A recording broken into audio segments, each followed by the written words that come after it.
So the reason, kind of the initial thing I wanted to talk about was the Fight the Power 2020 performance at the BET Awards. We all got a chance to see it. It was Public Enemy featuring YG, Nas, Jahi, Black Thought of the Roots, and Rhapsody. From each one of you, I want to hear what was your initial reaction when you saw Fight the Power 2020?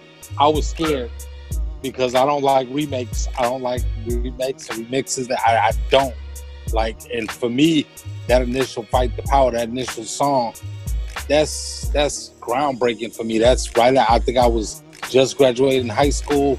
That was for me, that was my anthem. So when I saw it, I had already heard the new track, State of the Union. So I was cool with that. And I was worried because I was like, if they just rebooting to Fight the Power, what are we doing? And then I heard it. And I also saw YG was on there. I was like, what? You gotta, I had word, but then I heard it. Man, when I tell you, I'm just, man, and the playlist back to back. I played the original and the new one back to back. I run them together because it's there for me. I was so happy it was done right. It was done with respect to the original, with the same kind of energy, and it was the same. They nailed it. And it's really hard to take a classic and redo it and nail it, but they nailed it. That's why I was at with it. I was scared, and then I was like beyond happy. Man. It definitely didn't change it up much. That's for sure. Yeah, I mean, it was the same structure, the same chorus, obviously. Anything I was kind of looking for a little more of an update. You know what I mean? Like just a slightly, even for the video was also very throwback. You know what I mean? Which I get. I mean, they're sticking to their brand, but. And not to cut you off, but they were probably limited to the fact because of the COVID. It's not like you could get 1,000 extras and put them in the street. You know what I mean? Like, but I'm sorry. Go ahead. Yeah, no, I mean, I agree. It's a solid follow up.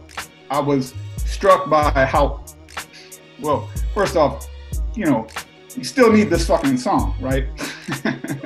It's right. Like, 20 years later or whatever the fuck, and it's just like, it's the same, we still need the same fucking song, right. And it's not, if anything, what also struck me was how old the average rapper was. You know what I mean? It's like, there's not a lot of young dudes that really have the gravitas, and frankly, where was Kendrick? You know what I mean? Like, I don't know. There's kind of like, I mean, I thought YG's verse was one of the better ones, frankly. But still, it was like, where's Kendrick? Where's Talib? You know what I mean? Like, where's J. Cole? I had a list. Yeah. Right. There's not that I thought Rhapsody came off. I mean, but it's at the same time like it's too big of a platform.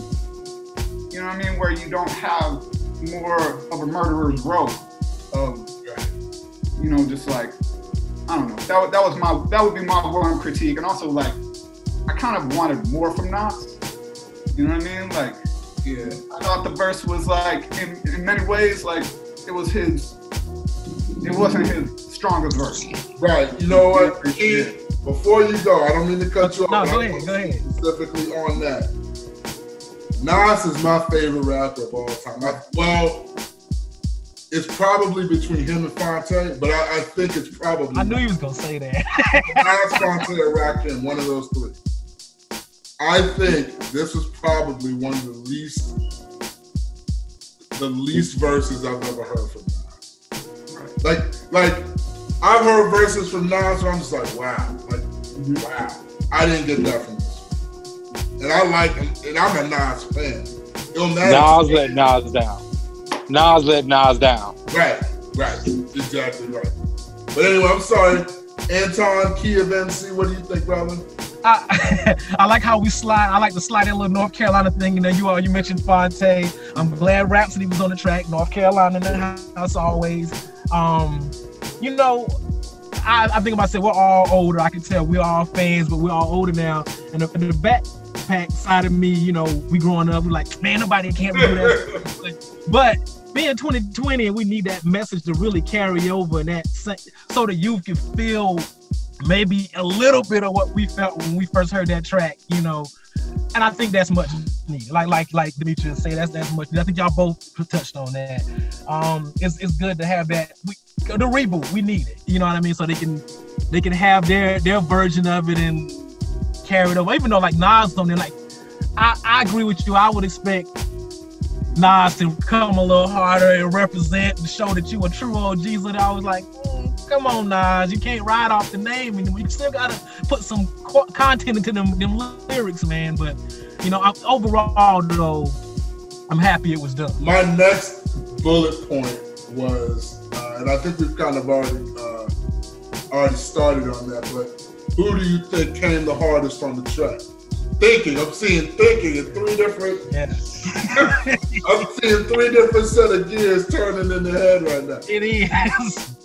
See, here's my problem. Here's why I'm thinking, because the person who I think came hardest on the track it's not hard for that person because it was expected to me. When I see Black Thought get a microphone, I expect him to leave it destroyed. That's expectation. So if I'm looking at it like I hadn't heard of any of them before, I would tell you I thought Black Thought killed it. But of course he did. He did what Nas was supposed to do. He did the expected. But then if I'm looking otherwise, I've said it, I've seen it on Facebook and I've said it, but it might be because there's a level of unexpected from it. Rhapsody destroyed it. She put it down for every female rapper that's doing it. I mean, if you make your money and you hustling and you selling whatever you selling, that's fine. But what she did was say it was a harken back, as much as the song was, to a time when female MCs was MCs. Right. And we hit you with a 16 that you wasn't ready for. So that's what my thinking is, that Rhapsody killed it, Black Stars killed it. One I expected to, one I was pleasantly surprised to see. I definitely agree. I was not expecting Rhapsody to kill it like she did. I mean, I went back and read her lyrics, and they're definitely like the comparison to the Wendy's, you know, how a black man's life is a Wendy's, you know, extra value meal. It's like, you know, that's some heavy shit. And the other person I really didn't expect to think much of their verse, but I wound up going back and listening to that verse more is YG.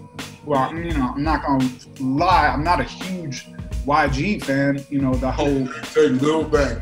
Yeah, blood and shit. I mean, whatever. It's, you know, I get that he gets a lot of love, but you know, it did make me want to. I started listening to more of his stuff after listening to it.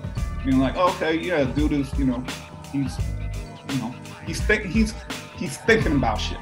And as far as the Black Thought lyric, I mean, I agree it was, you know, much stronger than Nas, but also it was one of those things where, you know, I guess I kind of wanted him to be a little harder. But I mean, it's still, like you said, classic Black Thought. You know what I mean? Like, he definitely repped the brand, you know, well.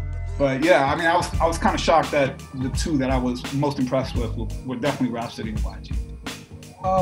I 100% agree with Demetrius. I think we're all kind of in some sort of agreement.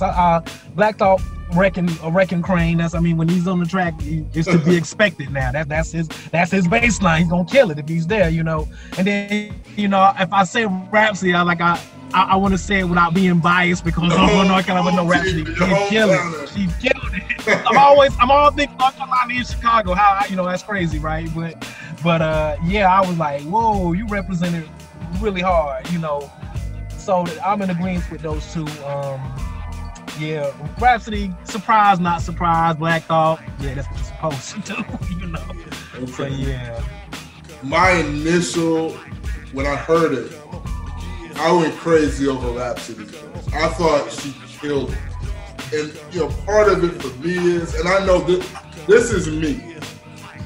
One of the things I do is I kind of adopt were underrated rappers. Like when you're underrated, I adopt you and I root for you. I did it with Fonte. I did it with Sky Zoo. I've done it with Rhapsody. I've done it with G Gray. Like people hear me talk. I've done it with Rashid Adi.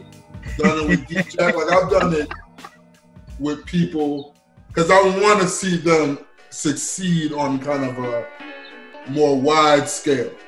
So when I saw Rhapsody on BET, I was already hyped. And then her verse was dope, as it always is, as Layla's Wisdom was, as Eve was. So I wasn't necessarily surprised. I mean, I guess my thing is, yeah, Black Thought is dope, but Black Thought's always dope, and everyone knows Black Thought is dope. So I guess for me, it was Rhapsody, but that's only because Rhapsody is one of my adopted rappers, and I just it extends into my parentage of adopted rappers, if that makes sense. Okay. You know it does, but tying to that, I go back roots to what they do stage and Black Thought's verse on Big Pun's album, highly underrated. If we gonna kill it, that one. Black Thought was that person that people didn't know was hard. He was that one that people who weren't into listening to real hip hop didn't know Black Thought. He was the guy who rapped with the Roots, with the guy with the big afro, played the drums. Everybody knew that from him. Did not know that he was as brilliant as he is. I don't know if it's being on late night TV. If you have heard it more, you looked into it. It had the freestyle verse that kind of made its way through the internet, where he was like, 20 minutes of just like straight bringing it, just straight fire to people. But even with that, a lot of people were like, wow, like they didn't know. And I was like, yeah, you've been doing that for about 10 minutes. Yeah. Remember that for a minute. Yeah. So I kind of feel like your thoughts of Rhapsody, and I concur, I hear that. I kind of feel like that was Black Thought at one time. Mm-hmm. He didn't have the big super album like Nas. Platform yet. Yeah. Mm-hmm. But the thing is, and I don't mean to cut you off, brother, but I think every rapper goes through that. Like, there was a point Nas was on Back to the Grill again and Live at the Barbecue, and everyone was like, yo, who's Nas? Who's this dude Nas? You know what I'm saying? So like, but one album, then all of a sudden we do Nas now. The first album, now we knew who Nas was. So I agree with that. I mean, because you can go back in this time, you heard Kendrick, and people heard J. Cole, and even people heard Lupe Fiasco. We rep in our hometowns, so we rep Chicago right away. People heard Lupe. Okay. And when he was doing stuff on Cayenne, doing stuff people didn't hear. But by the time that first album came out, they were blown. Black Thought, the Roots have had 3, 4, 5, 6 albums before people knew. Rhapsody has had numerous, albums, like full-fledged releases. Right. People don't know who they are. So when you can make 1 or 2 and people still not know you, except for those who know. Like, I think most people in hip-hop circles know Rhapsody is that. Right. I think that they know she's that chick. I think, so they know. But it was like you say, seeing on BET she had that platform. Like you said, that platform that a lot of people hadn't seen it before. And she didn't waste it. No. She didn't waste the platform. She showed out. But, what's funny, Demetrius, that you say that, and I think that speaks to kind of the state of hip-hop and its platforms. Like, even back in the 90s, like when we were teenagers, even though like we didn't have cable in my house until I went to college. My parents didn't get cable in the house till like 1995, 96. But there were still outlets to hear underground rap. There was The Box. Do y'all remember The Box? There was The Box. There was HBK. I heard the first rap song that I loved and would listen to all the time was Dwick by Gangstar Nice and Smooth. And I heard that on Jake Phil's show on HBK, probably in 91, 92. You know what I'm saying? That's the University of Chicago, but still, they were authentic hip-hop. If you were late 80s in Chicago and the weather was clearly on the south side, you get KKC. You get Pink House and KKC. Okay. And And again, if it was stormy and raining, you wasn't getting King College radio. But on a clear day on the south side, and Pink House played that stuff you never heard. Never heard. He played that stuff again. I think about it, I had that song like Duet that I heard for the first time. Something like, wasn't 3 months before it was on regular radio. Ain't No Future in Your Front. That was on KKC like before. Breathe. The microphone. Yeah, that was, and if you stayed up late on WGCI Chicago, like 1 o'clock in the morning, they had a hip hop show. Dude, I was an intern on that show. When I interned at GCI, I was like the daytime music intern. And they came to me and they said, Kevin, how would you like to, you could get paid. Now, I wasn't making any money interning, but they were like, you can make $13 an hour interning for the Spank Buddha show Saturday nights on GCI. And I did that for a summer. But like that's the second version of that show though. Spank Buddha was the reincarnation of that show. Right. I'm going back to the freaking Puerto Rican used to do it. Right, the guy you were with him, I can't think of his name. They had the show. That was the only time they could get on the radio. Now they mainstream now. And I remember when Spank Buddha came in, so you was with that one. That was that, yeah. Yeah, that was like late 90s. But it just seems like even though there are more platforms and venues for like underground conscious music to get out, it seems like less of it is getting out. I mean, Key, in your experiences, I mean, what are the main platforms to get that kind of music out? I mean, you're kind of the most immersed into kind of hip hop production. So I want to get your opinion on that. Man, it's like I feel like I'm just getting back in again because I feel like I took a hiatus when my son was born. If I stepped away, I was just like, what kind of spectator? I wasn't involved. Your son is born, but you got this music to put out, bro. Yeah, I mean, currently, right now, man, most of the people who I holler at is on Instagram. I'm like, I'm surprised at how much response I get on Instagram, just in general right now. You throw somebody, everybody be like, oh, that's dope. You reach people real fast. I mean, you're thinking like we all think about music from the 80s and 90s. We would have never dreamed of the stuff that we have access to now. I want to touch on something real quick, too. Yeah, go ahead, bro. I was, see, I grew up in the country. I say like South, North Carolina, the countryside. Like I had to tell you like how I got my hip hop. Mixtapes, late night radio, of course, they would throw some gems on there every now and then. Now, here's what's gonna really blow your mind. There used to be a service that would mail music videos on VHS. I don't know if y'all know about that. Did y'all know about that? Yes. I had to be innovative in the country. I would get monthly videotapes of new hip hop songs. I gave them away a long time ago. I mean, 93 Till Infinity. I had that shit on videotape. I got a case of VHS in the room right here. Dude, I did Area 309 was a music video show for years. I put this on Instagram when I moved in. I got a 3/4 inch tape of, oh my goodness. I got Most Def, Miss Fat Booty. I got Cher Shaylock Ghost. I got the dude. Yeah. I know, I get it. Yeah. Big Mike player. I'm sorry, go ahead, man.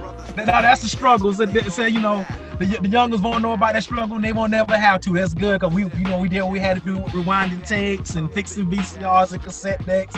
Right. But I rock the vinyl always. But yeah, good thing they ain't gotta know about all that stuff. Look, I'll take it even one step further because I told my wife that she looked at me like I was crazy. Y'all know that some houses in the South had antennas on top of the TV, and we had a control in the house. We had to turn it, and it would rotate to wherever we were trying to pick up a signal from. Like Charlotte, North Carolina had the best signals coming like for Fox News and all these little other station 21 was a hard station to get. You had to turn the thing to the west. And if it wasn't facing the west, you could not get that station. Man, I mean, it was a struggle growing up. Humble beginnings, bro. Humble beginnings. It's a struggle. I mean, just to contrast that with now, where we're drinking from a fire hose. You know what I'm saying? Right.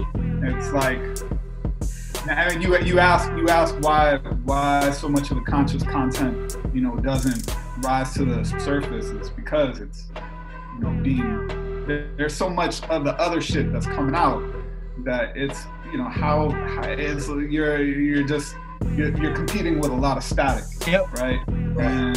And it's just, like we were talking about earlier, how these platforms really don't want to do the uplifting kind of stuff because, frankly, the listeners don't want to think. They want to have a good time. They want to kick it. Yeah. Right. And it's like, KRS-One is not a superstar, right? I mean, he is to us. Yeah. Right. But he's not a superstar. Like, I mean, why wasn't KRS-One on, Fight the Power 2020?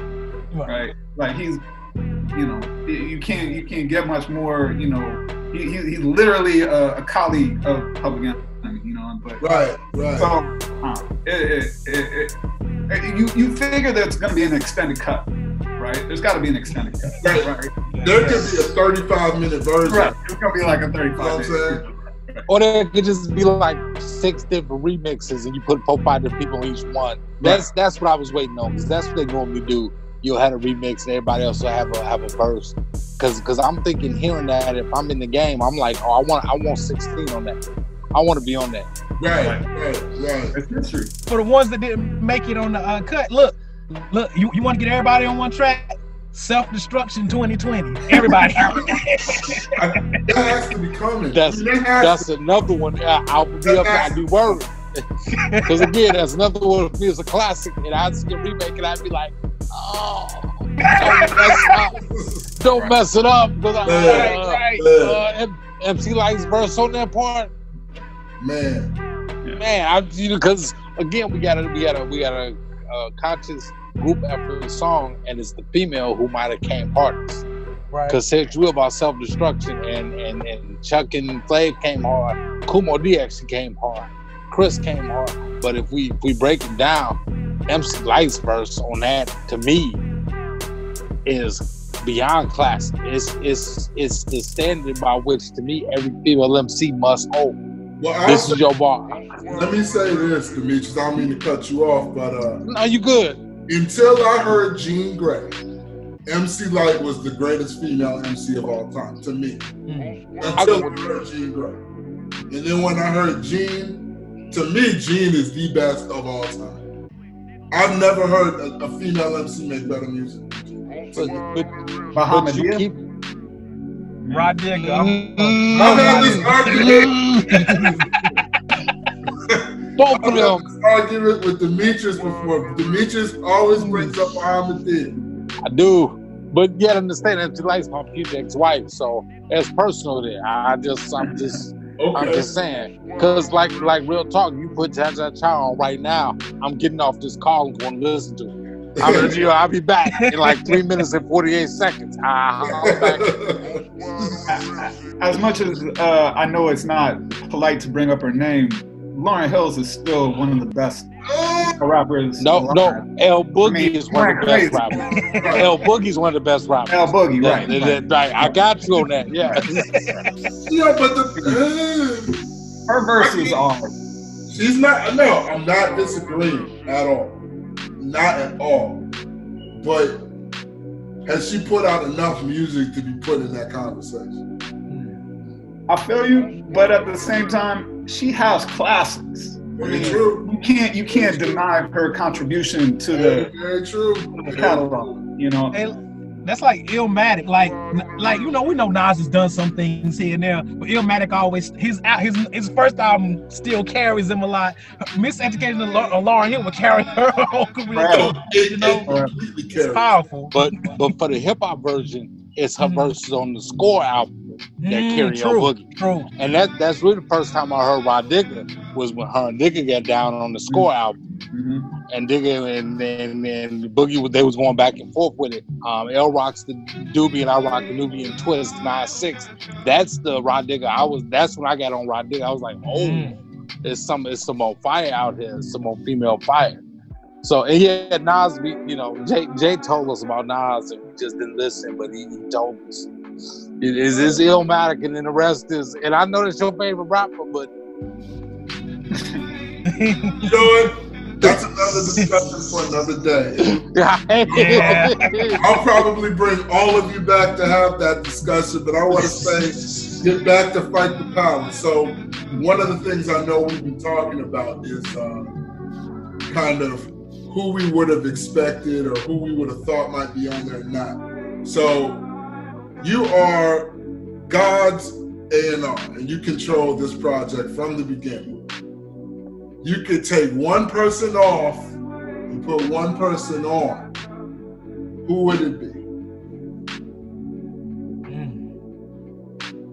I'd take somebody off. Take someone off and put someone on.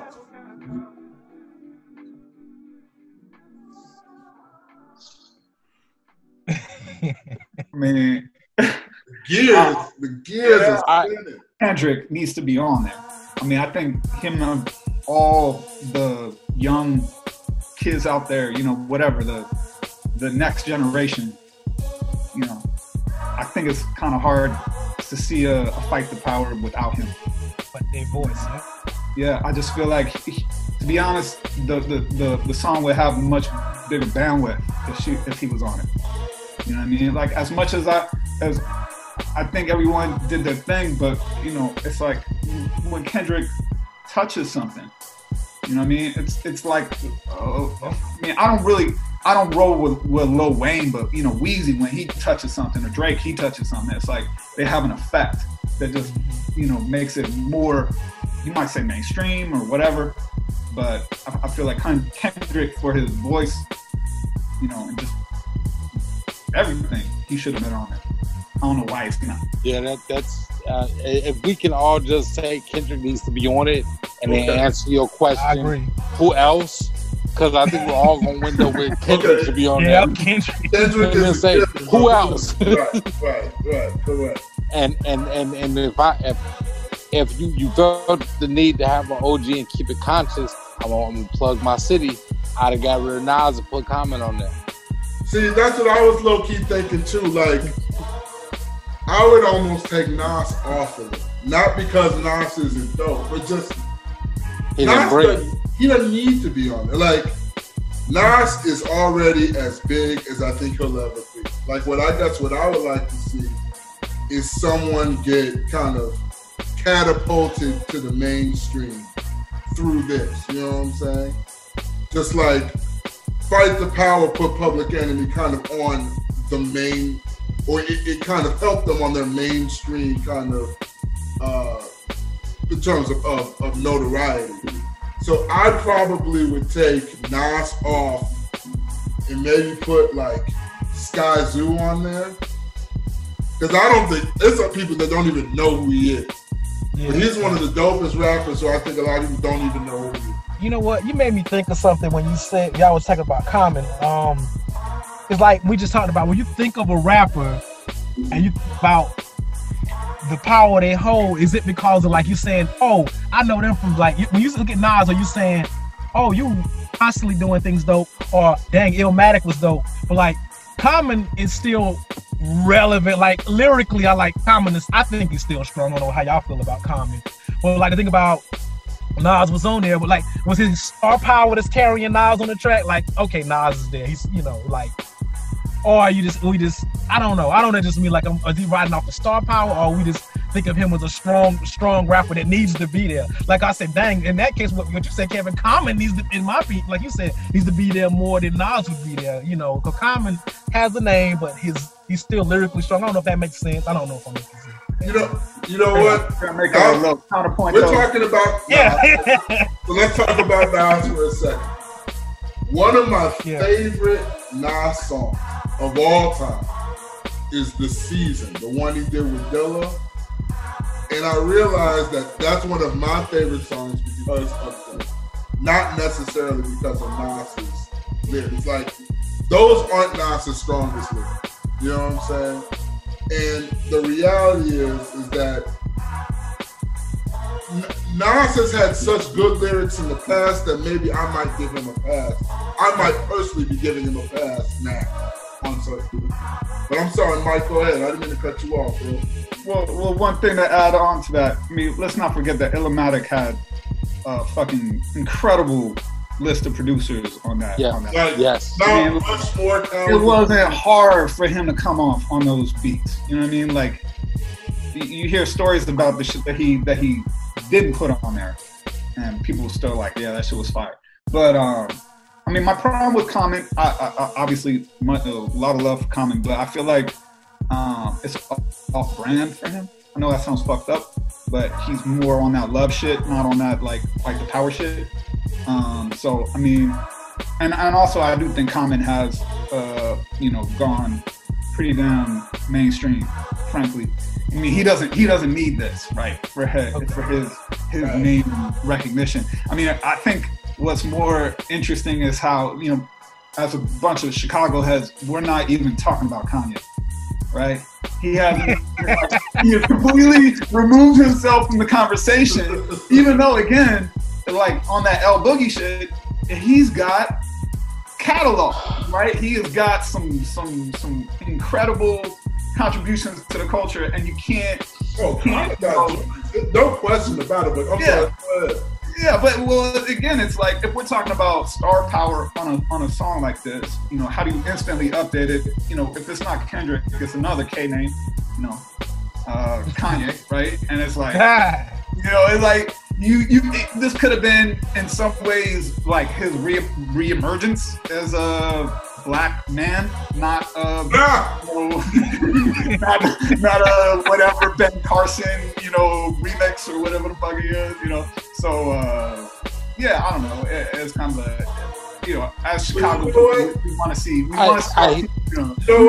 representation, right? You know, I hear that, and I even hit a part of it. I'm sorry, I even hit a part about Common kind of being on the love thing because he has moved in that direction a little bit. But if you didn't sit and watch and listen to him when he opened up the NBA All-Star game, to understand that he is still coming Rashid Lynn from the South Side, if you didn't hit that, because he wasn't on that love there, he was on that D-Wade, D-Roll, South Side, Chicago, we here, get over it. And it was... I'm sorry, go ahead. I'm sorry, go ahead. No, it was like that Resurrection Common. It was that Common and Black Star Common. It was back to that. And if he was going to be that, I heard what you're saying about his brand being switched and he's still doing the love thing. If he'd have been that Common and Black Star Common on this track, it would have fit. Absolutely. You know, but that's where, again, we talk about Talib or Mos or some of them being on there too. But I do understand having somebody young and bringing it. But the OGs that was on there they need to hold it down. But the thing about Common is that Common, yes, he be on the love vibration. But every now and again, he'll come with a record like Hunger. Hunger was straight battle rap, you know what I'm saying? Yes. Or some of his stuff with like Black Star, like every now and again. For every Come Close, there's a Hunger. For every, I mean, and we don't even need to talk about his battle with Q.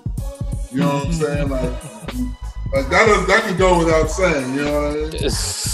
That's dumb. Yeah, I just feel like Common made a conscious effort to, you know, rebrand. Essentially, it was about the same time he had to go to Common instead of Common Sense, right? Kind of made, all right, let me be a little bit more accessible. And I'm not saying he's not capable of going back there. And I agree. I mean, that's you know, that's how he cut his teeth. I mean, that's really, when you listen to Can I Borrow a Dollar, I mean, it's not the same guy that we're listening to now, right? It was a hungrier, you know, angrier, frankly. You know, he hadn't had the success. You know what I mean? He wasn't, you know, just, you know, whatever, living the life he is now. So, but yeah, I mean, yeah, who doesn't want more, you know, Common in their life? I'm saying, if you were dating Angela Rye, you'd be in a good mood too. Right. That's another show. We want to run down Common's hit list. That's a whole other show. My man. Because his hit list is phenomenal. Right. We who are about to die salute you, my brother. Hey, well, look, we've been on for about 50 minutes. I got one more question for everybody. I really appreciate the convo. But what I want to do is let's remove Public Enemy and Fight the Power from the conversation. Complete them, take them off the table. What are some of your favorite, your individual favorite conscious rap song of all time? Kara's One, You Must Learn. That's so easy for me. Listen to that opened my eyes and made me open books, made me read, made me get into my Bible differently, made me read histories differently, made me look at stuff differently. So when he broke down, when Kara's One, to me, I still remember this. I actually used this in Bible school with kids. When he broke down the genealogy of Abraham to the 12 tribes of Israel. Man, Abraham was the father of Isaac. Isaac was the father of Jacob. Jacob had 12 sons for real, and these were the children of Israel. That's implanted. So conscious rap for me, I mean, self-destruction. I even love that West Coast movement, the song they did. I thought that was all in the same. Hey, it's parts on there. Digital Underground's part, Ice-T's part on there. Certain parts is off the chain. But number one is Kara's One, You Must Learn. De La Soul, Stakes is High. Okay. You know, I still quote that song on a fairly regular basis. You know, my favorite verse, of course, being "We all live in hoods because nobody's neighbors." And you know, it's like I feel like, I mean, native tongue. I would love to see a native tongue, whatever, reboot.